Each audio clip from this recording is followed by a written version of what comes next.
So we're discussing this from the perspective of a Christian parent. Obviously, we don't know what went on, but if it is what a lot of people are saying it is, how do you get to that point where your child is lying to that extent? What do you think happened? Like, and how can we prevent that? Like, all right, like first of all, let's look at it as if she wasn't lying. Yes, it's very scary for a parent, to go through all that stuff.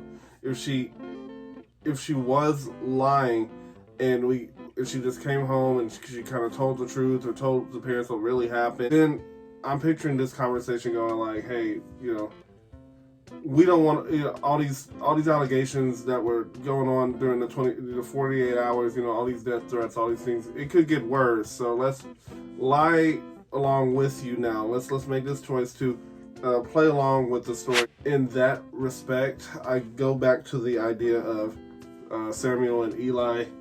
The Samuel 3 times. Eli, you're going to get punished for what your sons are doing. They're taking the fat out, the sacrifices, eating it for themselves, bringing girls into the temple, all that kind of stuff. Not cool stuff going on.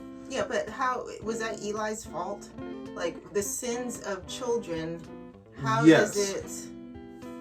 So then a child cannot go wayward or just completely off the rails, coming up with cockamamie like stories. It's really not funny, but just to go way off in a left field. You think that doesn't just happen, and that parents either turned a blind eye or they didn't discipline them enough? Like, what I'm saying is, what happened? Like, that's what we were talking about, is that probably the parents were really strict. She was still living at home with her parents. Like, those are all just assumptions that I was making. And that she wanted to, go away for a little while, and she lied to do that. And that's the only way. Like, the only way you can go away for a little while is to literally, make stories about... So, that's the reason why Eli was in trouble for what he did is the same reason why this is an issue, is because his sons were... from what I can understand, were adults. They were literally fighting in war, similar to David's, brothers. Some of them were men fighting in wars and stuff. Like they were sons. They died in the war. God, killed them off that way in the war. Eli was also punished with that. He fell back in his chair. The idea there is that when you have adults in your home who are your children, you should treat them like adults in your home and not still like children. Yeah. And I don't know the story about what's going on, but if someone is who lives under your roof is willing to lie to police and ultimately lie to you, they're just so afraid to come to you about, hey, I want to do this or do that I'm going to lie to you about it because I live under your roof, and maybe you want to make me pay bills, or maybe you just, I don't want to feel bad for what you got to say. Then you're still being a parent and not really an advisor. And there's a difference between that. As a Christian, when you have adults living under your roof, adult children, you should be advising like you would be advising anyone else, not still parenting to where they're afraid of getting a whooping at 25 years old. Yeah. So then that brings up, should you be having adults under your roof as a parent? Like, at what age does that sort of relationship need to stop? Because it becomes unhealthy, or it becomes something like this. It becomes weird, is what we'll say. It's not meant to be this way. Yeah. You're meant to be married off, biblically you're meant to be married or off. Or self-sufficient. Like, you shouldn't be depending, Yeah, biblically you should be away. Is what, I mean, I think in the Bible they did stay with parents until they were, at least the girls did, until they were marrying age or something. Yeah, and I think it's understandable, as far as you brought up the idea of the economy that we're in, rent prices are this, and gas and food is this.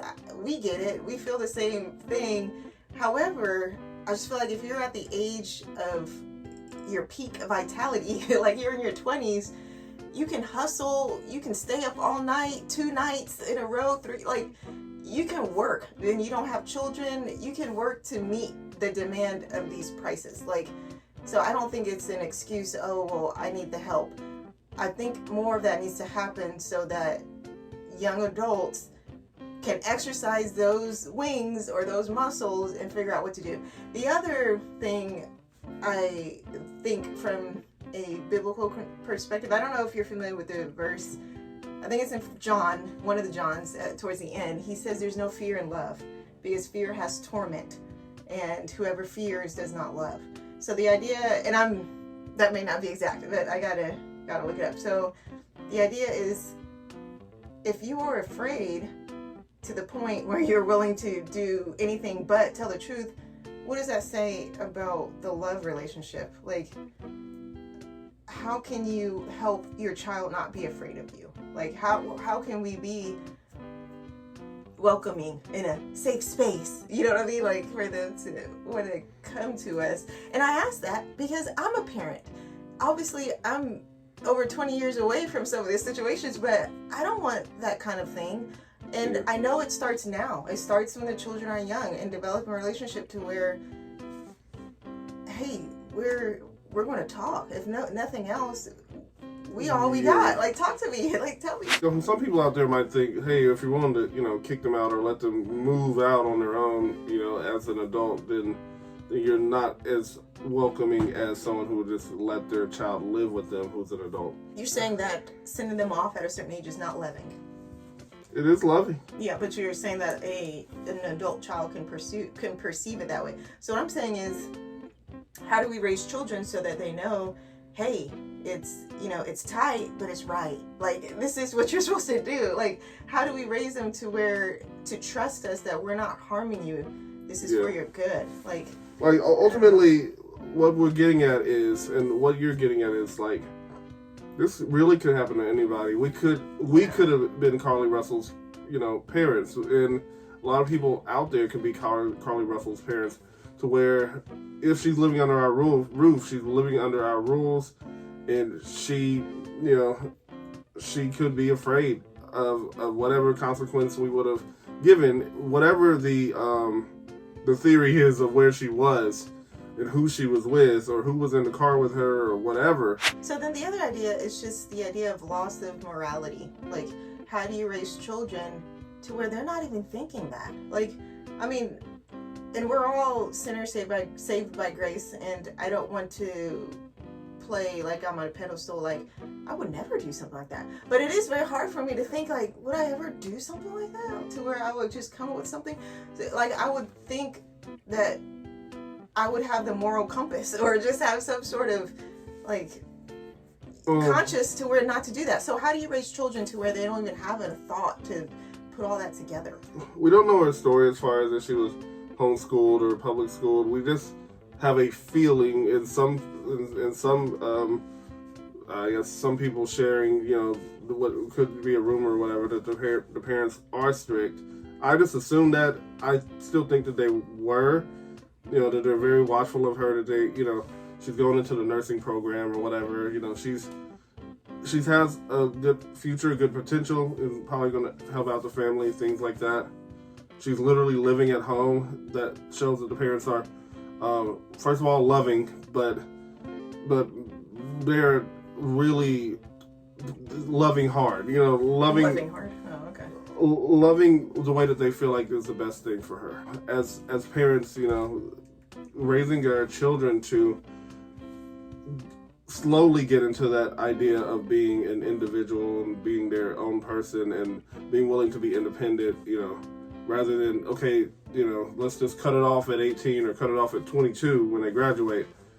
It needs to be a slow progression of, I'm going slowly into that advisor role, and I have raised them enough and strict enough, but then kind of backed away, slowly, to allow them to become adults. But still, the idea of, building that foundation for them to know right or wrong, and hey, you don't lie, like, and hey, you don't do these other things. I think what you're talking about with the progression, I don't think this is an isolated incident. Like, I think a lot of things are a progression. Same with sin. Like, it just, it doesn't just happen.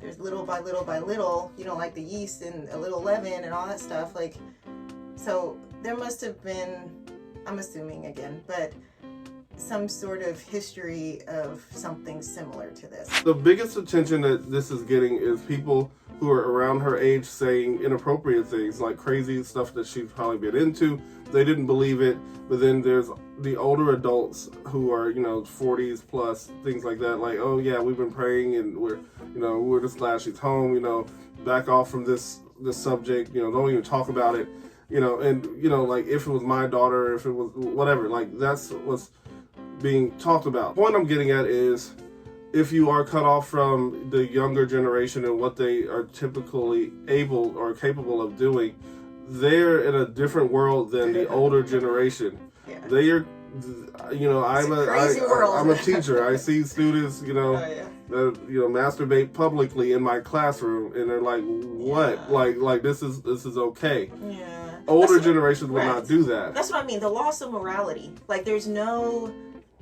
moral compass. Like there's no consciousness. It's just Sodom and Gomorrah out here. Like I don't know. Like, I'm pretty sure if their mom was in there, they wouldn't do that. Or if they were caught doing it, they would just lie about it and say, hey, somebody told me to do this or whatever. Like, if their parent popped in and asked what's going on, just like the little Cottonmouth video that we saw, like, oh, I did good. Like it's still the same thought process. Like, I was driving down the road and I saw a kid. Yeah. And, yeah. I mean, and that's he's in a shirt and a diaper. Like it's just that idea. Yeah, I mean, it's something I shared with our daughter, the idea of practicing sin. I think that the more you do it, the easier it gets. And it's like literally just coming up out of you because you've been doing it for so long.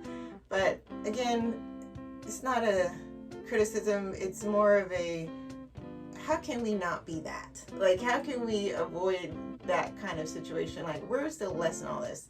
Especially for believers. And obviously not criticizing the parents. We have not been in that situation where we are parenting through teenagers and adolescents and young adults. We're not there. Our kids are 7 and 4. I mean, I'm afraid though, because I literally got married at 26, right? Yeah. Or was it 25? Like, I don't remember. I got married at the same age, or around the same age as she is, Carlee Russell. I made that choice to get married and enter into that new world and I technically stopped living with my parents around that time too, roughly a year before. So what are you saying? You can see why she would lie? Like, you think life is that hard where you have to lie about it? No, I'm just saying, like, even in our day, just 10 years ago, it was a different world. I believe that the idea is when you're a parent and you're parenting and you're a Christian parent or whatever, but when you're parenting your children as an adult, you're gonna get a child. What do you mean? There's still gonna be, this is a 25-year-old or 25-year-old. If you're treating them like a child, they're gonna act like a child. And what children do these days is lie their tails off. They like students of mine, they get caught under the stairwells, like I was sharing in the text message. They get caught under the stairwell and they lie that they got attacked. They got sexually attacked instead of what was really going on, which was caught on camera. Yeah, which is the adult thing to do, just to own up to a mistake and take your consequence. That is adult behavior. I agree. Childish behavior is not to take responsibility for your actions. Like, yes. I mean, because even if she wanted to do that, okay, but the adult thing would be, hey, I'm 25. I'm going to stand on 2 feet in front of my mom and dad and say, I want to do this. Like, I'm going here tonight. Like, and if that's the case, whatever dynamic, like if it were me and my child was doing something, God forbid they were still living in our house, not really God forbid, but let's say that's not our ideal situation. But if they were still living in my house, I would say, you can do that when you have your own place and you are paying for your own things and you are able to support yourself with water, electricity, rent, everything else. I don't care about a little gas money or I got money and blah, blah, blah. No, you need to fully support yourself. If you can't do that, then you do what I say. Like, that's it. Like, that's it. Like, no more. There should be no discussion. If you want to do what you want to do, then you need to get out and be an adult, and the adults get to do what they want to do. What's really interesting, and once again, it's not to call her out. Yeah. But it says that she saw the child. She called the police. She hung up, and she called family. And we know from what's being said that family was her brother's girlfriend. That's the person you call when you're picking up food for your parents. That's the person you call when you're 5 minutes away from home with your parents. You're calling your brother's girlfriend. Yeah. So that's the thing too. Yeah. Because we've seen that too, where it's like, it seems like I won't say mooching, but it seems like you're using your parents just for one thing, but you're picking and choosing when you want to use them. If they're supposed to be your support and like your rock and you really need them, then why? Yeah, you're right. Why call someone else? But ultimately, this is not even a part of what people would assume is her lying. Like, this is not even a part of anything. This is the truth. She called her brother's girlfriend. Yeah. She called non-parents. So again, I think that speaks to the fear. Like, there's some fear there. There's some sort of block. If you really saw a child on the side of the road and you're away from home and you bought food for them, why? Yeah, like, what's the point of calling anybody else unless they knew that you would lie? Or they know you're lying because they can read your voice or something. Yeah, and that's the thing about parents. Like, we know these children, like, inside and out because they came from these, like, but so, I don't know, it's interesting. Like I said, I don't want to. But what I was getting at is just that she was avoiding calling her parents. Like, yes. I just wanted to reiterate that fact. That's interesting. Yeah, I didn't think about that. But the parents also, at the end of the day, they're rallying around their daughter. They're like, we're loving on our daughter. We're just glad she's safe and great. Right. That is perfect. On national TV, they're still standing by her. And the idea there is, if there's an investigation, cool, whatever. I think at the end of the day, they're just afraid of Carlee and or themselves now being, going to jail. Yeah. Like, so they got to do what they got to do to stay out of jail. Yeah. Or to keep their daughter, who they've been overly protecting this whole time, by raising her and keeping her out of life. Now they gotta, do what they gotta do to keep her out of jail. Yeah.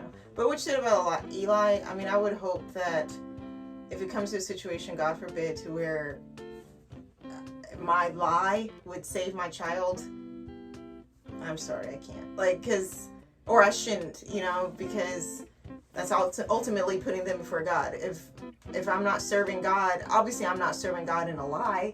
That's not serving and following what Jesus teaches. So I can't do it. It is a tough thing, and ultimately, a lot of this stuff goes like, parents go through this stuff all the time. Is what I'm You think so? Like, they especially black parents, black Christian parents, black single parents. Doesn't matter. They go through this constantly with their teenage children. With them lying? Yeah, like, I did good. I really didn't. Well, that's what I'm saying. How do you prevent that? So, is it unpreventable? It's not unpreventable. Yeah. It's just that you have to keep working on your child. You can't just have a Bible study once every quarter of a year and something. You really have to spend that time. If you're not doing homework with them, daily. If you're not developing a relationship with them daily, I know it's hard for parents to do that, but we really have to work more on developing a relationship with them to where, one, we can recognize when they're lying, and two, they won't want to lie to us. That they would want to lie to. It sounds bad, but they just would want to lie to someone else. Well, still, it goes back to work out your own soul salvation with fear and trembling. If they come to a point where, hey, I'm not having it, I'm a lie, I'm not living for Jesus, then. Because ultimately, she's not afraid. She's not afraid of the police. She called the police, so she's not afraid of leaving some wig and taking food and leaving stuff behind for that. What I'm trying to get at there is that she's more afraid of her parents than she is even the police, like the authorities and stuff. Yeah. It's interesting.